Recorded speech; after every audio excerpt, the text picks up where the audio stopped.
This podcast is a project of the Climate Designers Network. Hey, this is Eric. Happy back to school to all of you. I put together this episode just for you to provide some inspiration to kick off another swell school year. The topic today is life-centered design. And what is it? We all know about human-centered design and drop the term HCD often at work or with our nerdy designer friends, but what is life-centered design? Currently, we're faced with ridiculous climate events, from wildfires in Maui and nearly all of northern Canada to a hurricane combined with earthquake in Southern California. I really wonder how much human-centered design has helped. Well, it does seem like it's created a lot of great products and experiences for us, but has it been truly inclusive to all humans? And furthermore, what are the impacts of it on our planet? Well, seemingly it has at least not solved the problem of climate change and likely contributed to it quite a lot. When I thought of the term life-centered, three people came to mind, two of which are my really good friends, and one I was introduced to through another friend. They are all over the world and have been dedicating their lives to exploring the question of what is life-centered design. Hello, my name is Michelle Fehler. I'm a clinical associate professor at Arizona State University at the Design School, and I teach graduate and undergraduate classes mainly focused around biomimicry in design, which includes all kinds of different designs. And I am situated right now in Phoenix, Arizona. I am found on LinkedIn under my name and also on my website at nahimza.com. Hello, my name is Jeroen Spoelstra. I'm a designer from the Netherlands. I live in a tiny village in the Spanish Pyrenees. I'm developing currently a life-centered design approach. You can find me online via my website of Unleashed Studio, or via the Life-Centered Design School, or via LinkedIn under my name. Hi, everyone. I am Charlene Sequeira. I am a strategic designer and educator. I work at the Center for Complexity at the Rhode Island School of Design, where I facilitate and develop programs around strategy and innovation. On the side, I also work with nonprofits and startups in the climate change and sustainability space. I'm currently in Muscat, Oman, visiting family, but otherwise I'm based in India and sometimes in the US or wherever my heart takes me and my bank balance. But you can find me online on LinkedIn under my name, Charlene Sequeira, and also you can find my somewhat dated work on my website, which is charlenesequeira.com.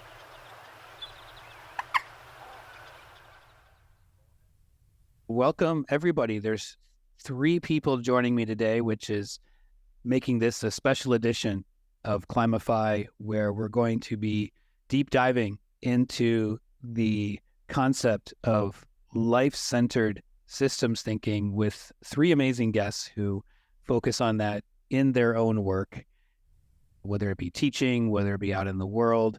And I myself am very interested in this idea, and I brought you all here today so that we can talk more about it and make sure that more designers are working with it. So welcome. Thanks for being here. Hello. Hello. Thanks for the invite. Sure. Yeah. Well, the first term that came up, of course, in my quick monologue was life-centered systems thinking. It's the theme of the show, and maybe we can just dissect that word to start, actually. And first of all, I'm interested in what your definition of life-centered is. We'll start with the first part of it, life-centered.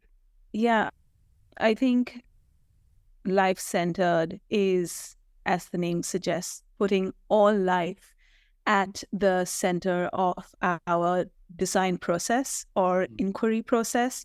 Human-centered design puts humans at the center of the design process and outcomes, which is good to a certain extent. But I think that if we really want to solve the systemic, interrelated problems that we have in the world that go beyond humans, we really need to move towards a more life-centered way of thinking and designing.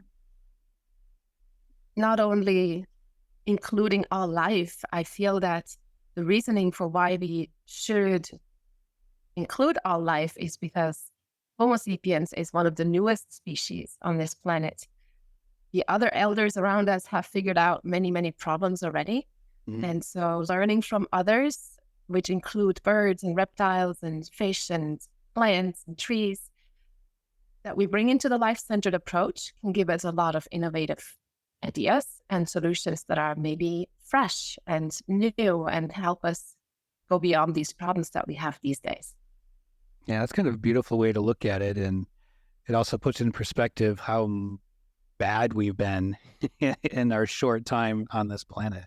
And what I think is like when you look at like design or system thinking from a life-centered way, all these other things kind of pop up. You talk about like in the short time we've been on this planet, like because you have to kind of really think about longevity of the things we design or if we create, the business that we do, and maybe also think about like future generations in our design process. How difficult that also is, like, you know, like how do you design for someone that doesn't exist, that isn't there on the planet yet? Yeah. But yeah, like including as many life forms as you possibly can, and also advocating for like humans that have no voice in that process. It's not just kind of like life for like nature, but also like non-humans or non-users that don't have a voice. Yeah, especially if you're choosing materials in your design process, someone is making them maybe, Yeah. and what are their lives like and where they are. Yeah. So what about the term systems thinking? How do you define that? And then we can kind of connect those two terms together. Well, maybe like simply put, like if I cook something, it's not just one meal I cook. It's kind of connected to kind of the system of like how the food is produced, how the food is sold, how the food is shipped over the world, how the tools I use to cook with, the energy I use. So it's kind of like you're thinking of like, oh, I'm just making one meal, like kind of like I don't know, like a pasta bolognese, but it's everything is interconnected nowadays. And you know, like just going like looking at these kind of simple things in life, like a little bit broader, kind of like get you kind of connected to the system. Yeah, and I also feel that we all make the best decisions that we can at all times. I believe that all humans, when we do things, that we consider everything we know as much as possible whenever the situation allows. But systems thinking allows you to go into more detail to try to prevent some of the negative consequences that could happen otherwise if we don't think about the tangential factors who are connected to whatever we're doing. So not just thinking about the stakeholder and the audience and the material, but also thinking beyond who else is involved in this system thinking. And like Jeroen said, everything's connected. Yeah. And so it's really important to consider all of those factors before we make decisions, because that is what got us into this problem that we're in right now. Mm-hmm. Yeah, I echo Jeroen's and Michelle's understanding and definition of systems thinking when they talk about this interdependence, right? Thinking about the interdependence, connections, relationships in different scales and time periods. So you're really expanding your understanding of a simple task or a product design or a situation to branch out over time and scale and people and these kind of silos that we usually think in. Mm-hmm. And that's, I think, why systems thinking is so challenging and also so exciting.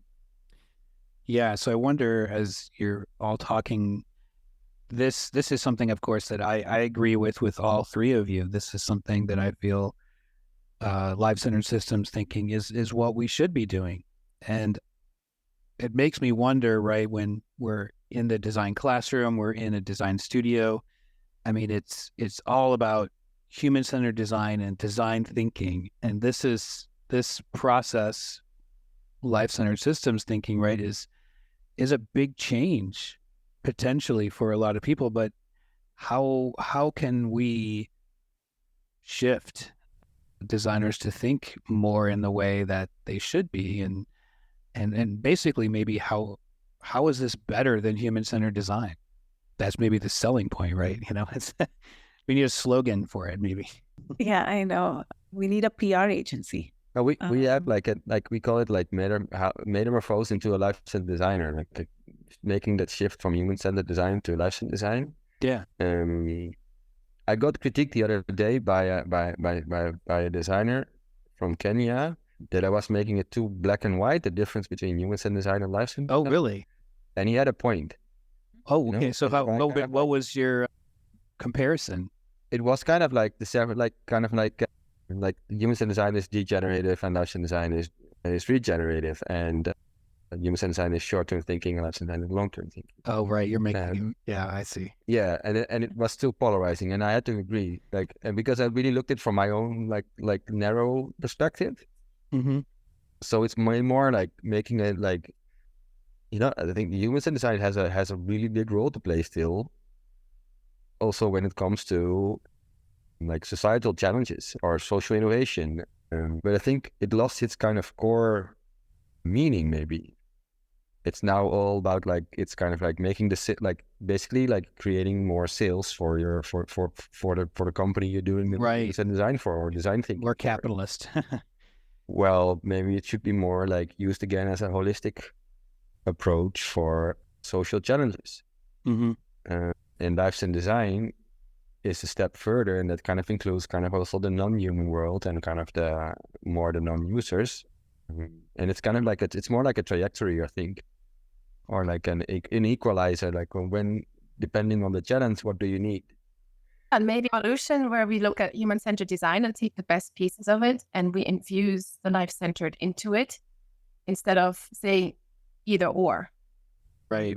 Because if we look at a systems map of life-centered and human-centered design, they're connected as well.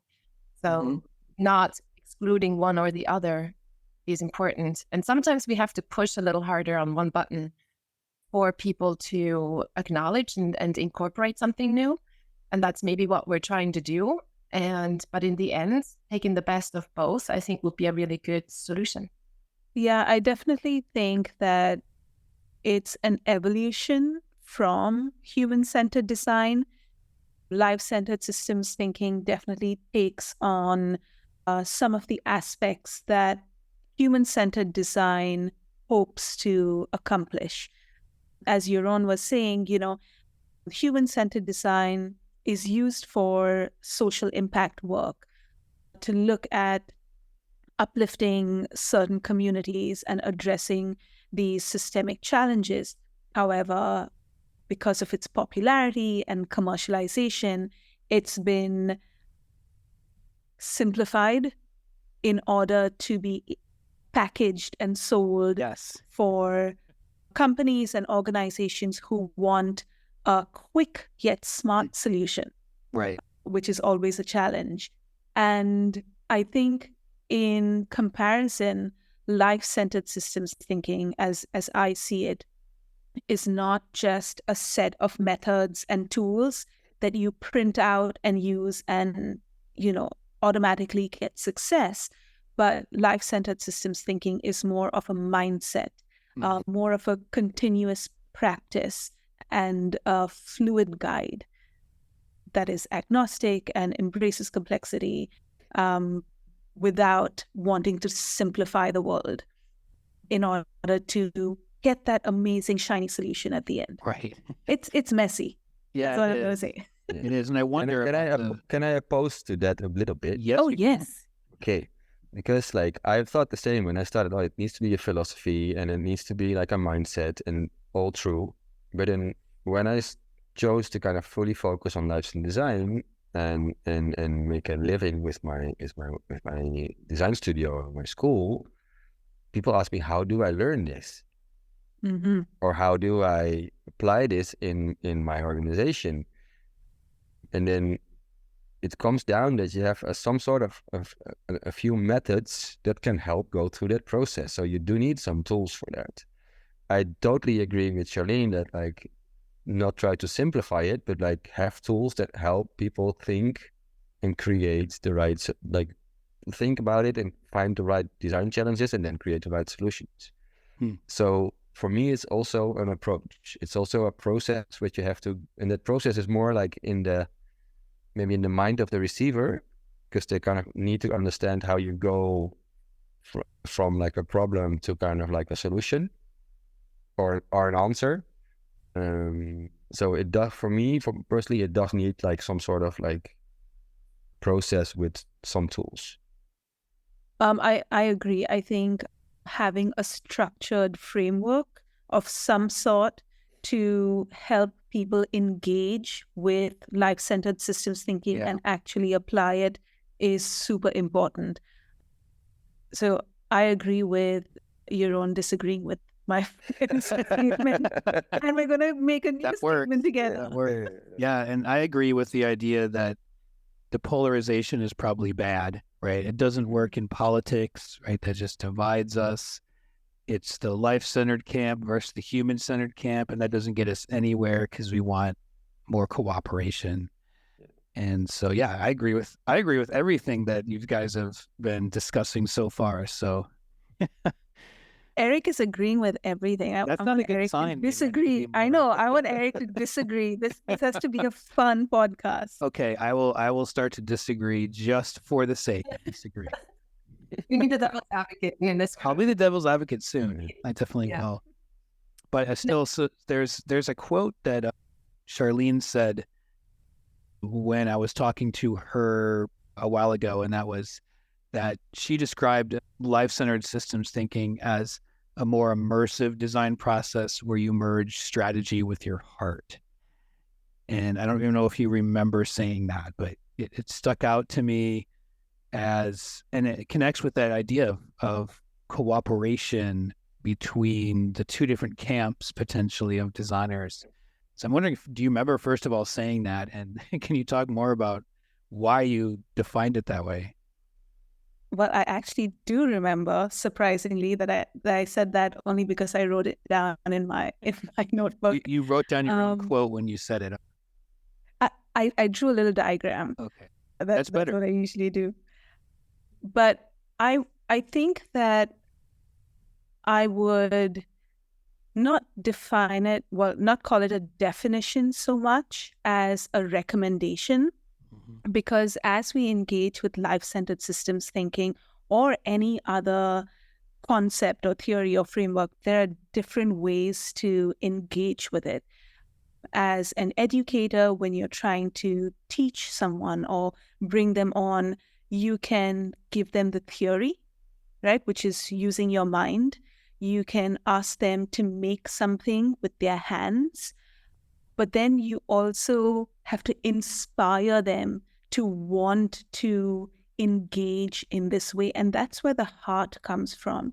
And I think when you are immersed or create an immersive design practice with life-centered systems thinking, it is that marriage between strategy in your mind, making in your hands, and the ethics and will of your heart that brings it together to really start to shift that needle. And I think that's what I would recommend. It's hard, but that's where we want to get, right? Mm-hmm. And maybe one way to do that is what Michelle and Jeroen do in their classes, and they take the students outside. So I'm wondering for you two, why do you do that? And why is getting ourselves outside is healthier for ourselves and our process in making? Because I live in a village with 30 people, and around me is like only nature and all you can see and rural land. So then, if I have students or like other like designers coming over here to come and learn about life and design, we'll be outside. And that's kind of how it started. And then from there, I was like, oh, but actually it makes like learning easier. It makes designing easier. If I have a design meeting with my wife Marcel, or like or Alejandra or someone else from the team that lives close by. We do that outside, and then everything flows way easier than that you do it inside somehow. And I don't know the science behind it. Maybe Michelle will probably Michelle, explain that better, but like, we'll rely on you here for the science, Michelle.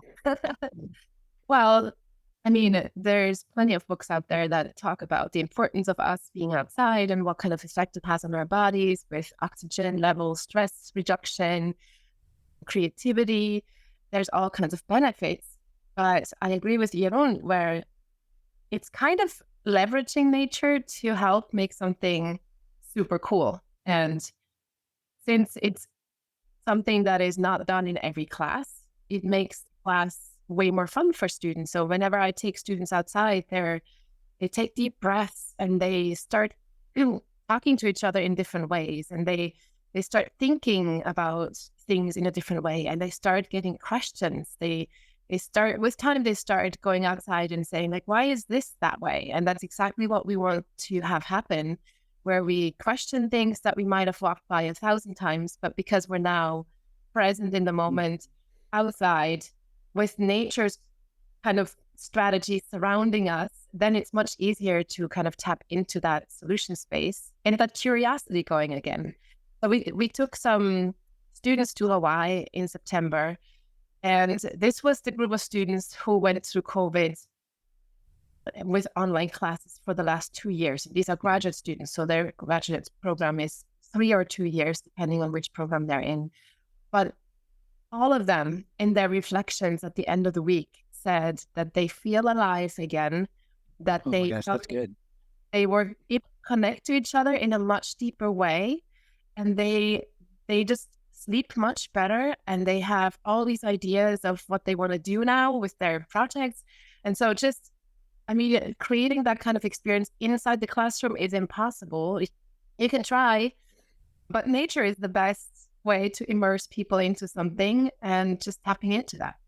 Yeah. I like that thing you said, like kind of like, it's slowing down, kind of being in the moment. And we don't do that enough, also not in our daily practice. And I remember when I still lived in Amsterdam, or like I lived near Amsterdam and taught their design classes at the university, I also took students out of the classroom in front of the university building, or like in the surroundings. There was no nature there, but that also already that kind of gave like another feeling to kind of the individual student, like, hey, we can just be outside and talk about design work and connect differently. So it's also just that going outside, I think changing perspective, that really helps. Just one little thing that I wanted to add what Jeroen said. Sometimes we have this pressure that we feel, like I mentioned Hawaii, or you have to pack up your car and drive for 3 hours to get into nature. But there are lots of studies out there that say that if you walk from a parking lot to a building, then you can see nature in other ways, like the little weeds that comes up through the crack in the sidewalk. That is already enough. I was going to bring that up, because what about the people teaching design in New York City, Amsterdam, Cleveland, you name it, where, they can't walk out into the mountains of Spain? Where can they see nature? And I guess you're right. It's like, it's everywhere. It's fighting up the cracks of the sidewalk. It's off the side of the building, growing up from the dirt. And we're also nature. We stop realizing that we are also nature. So you kind of like, you kind of be outside, pay attention to each other, pay attention and look at new human nature. That it's kind of in your face. It's dressed up. Yeah. Like they're all kind of... Someone's likely walking their dog too, and you'll see a bird. Yeah. And you can... I was just going to kind of piggyback on what you said, that, we are part of nature as well. And when we cannot kind of ground ourselves by going out into nature, I know that, we did this in our pre-pandemic in-person studios with our participants, where we would have 5 minutes in a circle of just meditating and grounding ourselves in the studio practice. because we do need to find a way to slow down and just be present. I think, It's the so hard to idea do, of- though. It's so hard to do, Charlene. It is. But there are just 5 minutes of sitting with your eyes closed and being present and just, listening to your breath and making an intention of what you want to achieve in a particular studio really helps leave your worries out the door, outside the door, and work together as a team. So yes, there are different ways to provide this kind of immersive feeling. One is going out into nature. One is looking inwards as well with the people around you. Yeah, I wonder, based on what you were describing, all three of you describing, in terms of how being outside just make us connected better, work better. I think Jeroen had this comment when we first met prior to this recording about, and I'm going to screw it up, so you're going to have to fill in the blanks here. It's something about less design sprints and more something. Do you remember saying that? Yeah, less design sprints and more design walks. Okay. See, that's wonderful. Yeah. Right. When I still lived in the Netherlands and did a lot of design thinking workshop, I just put like a lot of candy in like my participants or in my students, and then I had to kind of like tell them like, okay, you have like 15 minutes and you have to come up with 100 ideas. Yeah. And they're all shallow, because but you only have 2 hours and you want to do like a divergent and a convergent loop, and then that's it. And now I feel, but like, hey, we have to actually, maybe we should have less ideas, but think them, explore these ideas in a deeper way, like kind of slow ideation, kind of like, and make sure that they're more connected and well kind of thought through, and like really kind of like meet a need or a problem of a persona or a user or non-user, or like, that they really solve a problem.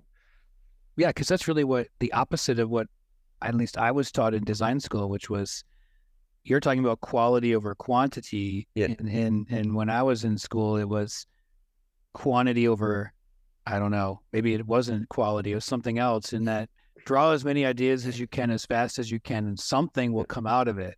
It usually did, but I never considered ethics. I never considered beyond the human. Yeah, it's like, and it's putting a lot of pressure on the person to kind of actually come up with those ideas. Yeah. And I saw like, and maybe we should not even like do brainstorms with ideas, but brainstorm questions. Like I saw like LinkedIn post like yesterday about like, hey, we should have brainstorms that kind of resolve around questions. Like maybe we should do that. It's what we do in the nature-based approach, where we try to come up with questions rather than because we have something called human cleverness in the biomimicry field, where we plug in ideas that we might have seen somewhere else or ideas that we think we know. And if we work with those, then we might be creating something again that is based on something that is not rooted in life. And so the questions approach is the beginning of coming up with new ideas and looking at things differently. And that's what the life-centered approach is supposed to do, right? Just comparing how does nature collect energy versus how do we collect energy, and then coming up with questions on the gaps and then brainstorming on that. Yeah. So if an educator is listening to this and says, hey, I agree with what you're saying, but I'll take my class outside, but what do I do? I like the idea of more design walks. So are there some activities that you do with your students that work pretty well outside? So one of the fun ones is like a scavenger hunt that I like to do with designers, where I give them the function, which is usually a verb. Let's say temporarily attach. And then the students have to go find in nature where that happens, where they attach temporarily. So then they come up with leaves and flowers and maybe fur on animals and, other. And that kind of helps them translate some of the problems that they might want to solve into something that nature does. And then that helps to find the solution space in turn then again. So that's just one of them that I like to do, that students like doing, kind of narrowing it down for them into a few of the kind of words that describe a problem that you would like to solve for, and then go search in life where that is happening. One of the books that I really like about that is like How to Be an Explorer of the World. And it's kind of like, now go collect only yellow things from nature, or collect, so you're gonna all see these things differently. And you can just, what I sometimes just do is like silent walks, like no phone. The next 20 minutes or 30 minutes, we're just gonna walk, no talking, no phone, nothing. And just kind of like let everything kind of like sink in, use your senses. Yeah, that's Charlene's meditation. Yeah, and one of the exercises that we would do in our earlier programs at the Center for Complexity when we were delivering our strategic design programs is we would ask students, or participants rather, to go out and bring back buttons. Buttons. Okay. And they'd be like, buttons? And we'd be like, any kind of, think of what buttonness means, and go out and bring back buttons. And it was so interesting to see everyone's interpretation of a button. And one of my most favorite ones is someone came back with his drawing of the sun. And he said, the sun is like a button because it turns life on and off. It starts something and it's okay. And I was like, okay, it's so cool. Yeah. I'm thinking buttons on a shirt here. Yeah, me too. Exactly. And that's the first thing. Or buttons on your phone. Yeah. And then, and then they have all these different interpretations of buttonness, which was kind of an exercise on going out into the world and also expanding your definition of a particular thing, and seeing how the world inspires you to question your predefined definition of what is, right? From a human point of view, like buttons on my shirt that is made by a person, worn by a person, kind of thing. Yeah. Super cool. And the main goal for me when I take students outside is to engage all the senses. And we had that little conversation before the podcast about smell and texture and sounds. And because we are, especially when we're indoors, we are very much visual. We navigate information visually. We read, we watch, we see. But going outside, taking kind of the vision away is a really quick way to get people to tap into their other senses, which activates a different area of their brain, which then allows us to reframe things.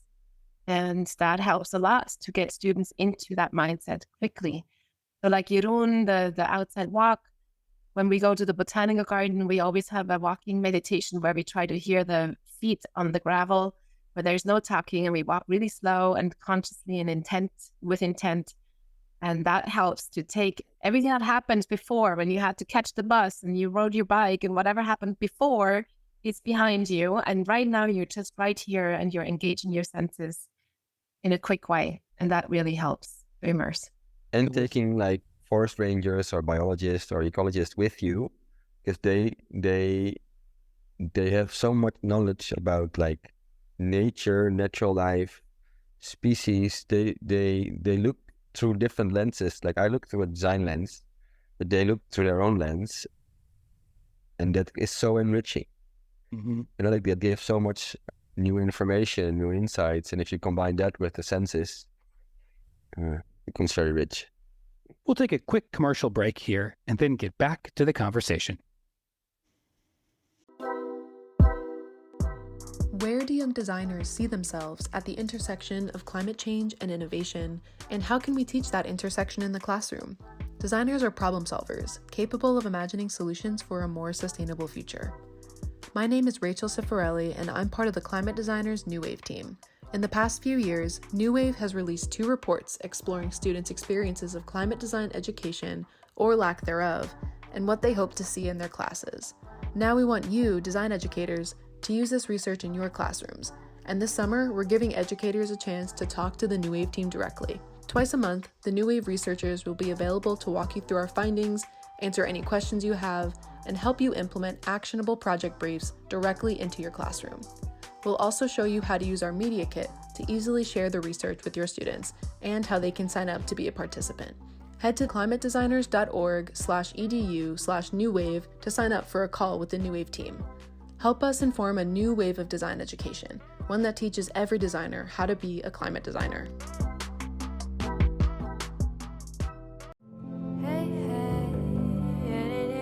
Graphic design history is messy, it's incomplete, and it's full of overlooked, underrepresented, and ignored people and topics.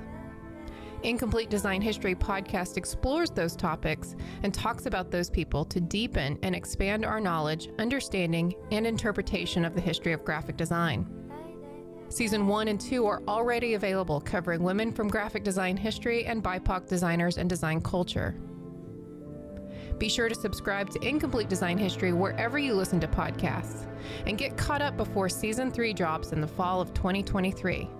INCOMPLET Design History.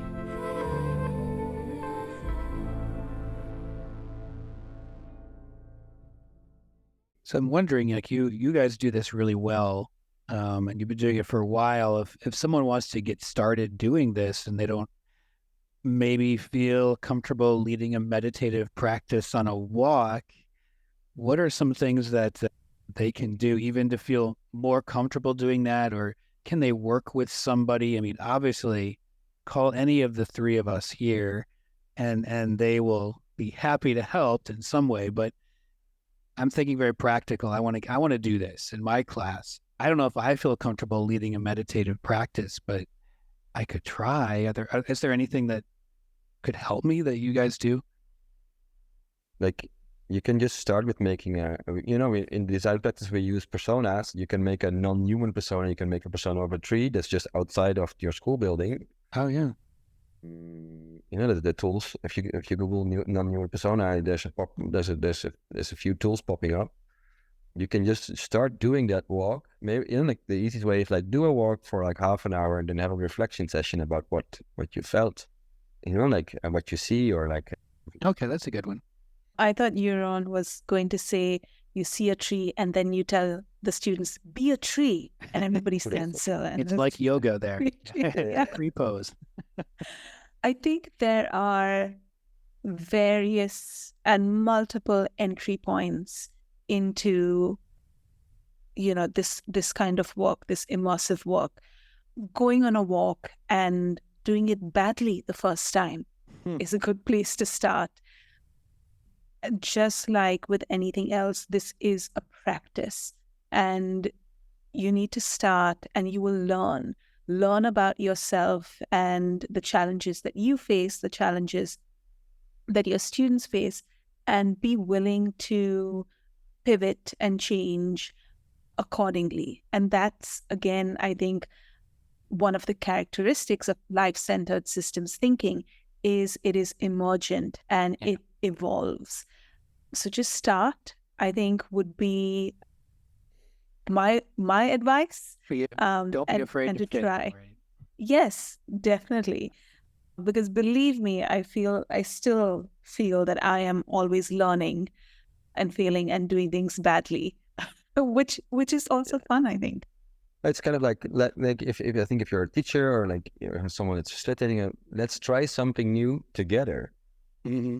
Collaborate, yeah. And be vulnerable about that. I remember the first time I took students to kind of a mountain lake to kind of create that persona of that mountain lake. It's I've never done this before. Let's just see what happens. Yeah, It turned out great. Yeah, you never know. The one item that I would like to give as an idea to people is following up with what Jeroen and Charlene were saying is go outside, period. Just go outside. The second thing is just being outside, make that part of your job description, no matter what work you do. Yeah. Just make it part of your responsibility to spend time outside, because it is a muscle. Like Jeroen was mentioning biologists, and I've experienced the same thing as a designer going outside with biologists, because biologists have the knowledge of the behavior of some of the organisms and they know exactly where to look, but that's a muscle that we have to train. And so kind of stepping back into how maybe you were curious as a 5-year-old child going outside and just being curious, just look, just touch, just explore. And then that will get your own ideas going. Will whatever resonates with yourself, you can then do with the students. I also wanted to reference a friend of mine wrote a book. It's called Eyesight. And that's what we call spending time outside in nature and journaling and coming up with those questions. And she wrote a beautiful book on different prompts on how to kind of look at nature and how to sketch and how to learn from nature. And so Erin Rovallo wrote the book. So I'll be happy to reference that in the show notes. But definitely going outside and making that part of your job description is the first step that needs to happen. Yeah, it sounds like the quote from earlier in this season, which was every job's a climate job, right? And you're At the moment, yeah. Yeah. And so getting outside is just part of you, right? It's part of what, no matter what job you're doing. Yeah. So we have time here for one more question. And that is, where are you going from here? What kind of strategies and resources can you recommend to people? And where is your work going from this particular moment in time? So I have 2 endeavors. One endeavor is on Beetle Studio, and with that, the idea is to kind of develop life and design and kind of create case studies, collaborating with like organizations, companies, governments to kind of like put kind of that life-centeredness in place and make sure that we kind of give nature a voice. That's one thing. And I'm pretty ambitious about that. The other thing is at the Life and Design School. And that's basically like educating designers, creatives. I also have architects, so it's kind of more creatives to use life and design in their daily work or in their daily life or make a career shift. So those are my 2 endeavors. And we're at the start of something, and it can only go bigger or spread out kind of like from here. I'm very kind of like strategic about kind of like putting these things in place with as many people as possible. And it's a big learning, but even more unlearning. Yeah, that was going to say. If we end up going there, it's about unlearning. It's a lot of like, I feel, so I'm kind of like middle-aged white man from Northern Europe. And there's so many systemic things kind of stuck in my body or in my mind that have to get unstuck and kind of change. So. Well, you should feel good because you are the only man on season 3 of Climify. So it's an honor bestowed only to you. Thank you for that. Don't feel too bad about being that middle-aged white guy. And The host. Let's not forget the host. Oh, yes. Yeah. That's true. That's true. I'm looking at my video here, and yes. Yeah. Yes. Seems to be true. You fit the description, Eric. I do. Well, Charlene, what about you? In my work, well, working at the Center for Complexity with my amazing, smart, intelligent, caring colleagues is always interesting. So one of the projects that, I'm working on right now is around, how do I put this? Rethinking structures of governance around planetary objects. And we are working to build studios with various stakeholders around themes of the ocean, around river systems, satellites, things that are hard to take responsibility for, but have this huge impact on all of us. And the world needs to think about how we restructure this, how we engage with these planetary objects. So that's something that, I'm dipping my toes into right now and doing research for that. So that's something that I'm doing with the Center for Complexity, along with, running the strategic design programs. But, what I love about the other side of my work is I take up random jobs that my friends approach me with, like my very dear friend Myron, who works for the Indian Network on Ethics and Climate Change, called me and asked me, hey, do you want to help do a workshop for a bunch of really nice nuns from the Catholic Church? And I'm like, what? At least they're nice nuns, right? Yeah. And so they wanted help with the theory of change and their social impact work and how they can really engage with communities and facilitate responsibility and ownership of their own lives, right? Instead of being dependent on charity. Mm-hmm. So, from a strategic point of view, from a communication point of view, I was intrigued by the opportunity to see how I can help this, group of people who I usually don't interact with. Right. And and I work with, other projects that I have right now around climate change or biodiversity. Michelle, what about you? So yes, we are continuing the work on systems thinking, life-centered systems thinking. But I'm also, since I work at Arizona State University, which is heavily focused on forward thinking, innovative thinking, research, some really amazing things are happening. And so the design school is actually very invested in some of these issues with climate change. And we are partnering with the Global Futures Collaborative at the Arizona State University to design a new center with really one of my favorite colleagues, that we're starting that as a studio for multidisciplinary approaches. So we're going to invite students from all disciplines to join us. We're also going to take a trip so that we can do the immersive in a new environment based on the research topic that we're given. So we're going to explore some of those systems, complexities through various approaches, but it's all focused around life-inspired solutions. So that's my focus at work. And then on a personal level, I'm actually offering an immersion to Hawaii for people who want to learn more about how to, reconnect with nature, learn from nature. Specifically, the topic is how to learn about our own stresses and how to overcome disruption, because organisms in Hawaii deal with that a lot with the volcanoes. And so we're going to look at how plants and animals in Hawaii deal with those adaptations and what we can learn from that for ourselves. So I'm teaching that immersion with a good friend of mine who teaches Ayurveda and yoga. So we're going to have this wonderful week. Amazing. Yeah, it's going to be quite unique. And lots of things. I don't think it's going to ever been a focus of one immersion to look at biomimicry and Ayurveda and yoga in Hawaii. So we'll see. I think it will be fun, but just spending as much time outside in general for my life, and gardening, having my vegetable garden, and taking students outside is my focus.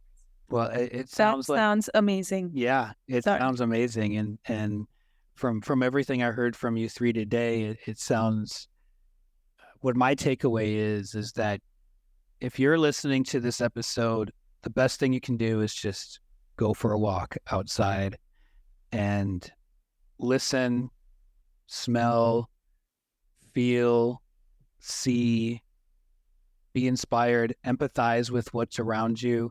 And I feel like it's okay at that point that you can go hug a tree. I feel like that would be a fine thing to do. I mean, amazing. You don't need a reason to hug a tree. No, that's right. It's gotten a bad name over the past few decades. On a daily basis. Yeah, Maybe don't hug a cactus. but Hugging cactus. And I would say, if I was given the button exercise from Charlene, I would grab the Arizona State Sun Devil from Michelle's school, because the sun turns. Apparently, that Sun Devil has turned on a lot of forward-thinking people there. Your program. Well, it's been a pleasure having all of you on the show today. And if anyone listening wants to learn more about life-centered systems thinking, any of the websites that our hosts have are a great way to go. Are there some other ones that you would recommend that someone might want to go to if they want to learn more, besides yours, of course, because those are the best resources? Yeah. Well, I would actually, I don't know, we can do this. Can we plug in our paper? Yeah, sure. Go ahead. So I think, one of the resources that I know of personally is a paper that we co-wrote. That's, myself, Eric, and Michelle, around life-centered systems thinking and our learnings from attempting to introduce that into Eric's and Michelle's classes. That's right. So we took, or rather Eric and Michelle took that leap. They tried it, and the paper is about our critique of human-centered design, our,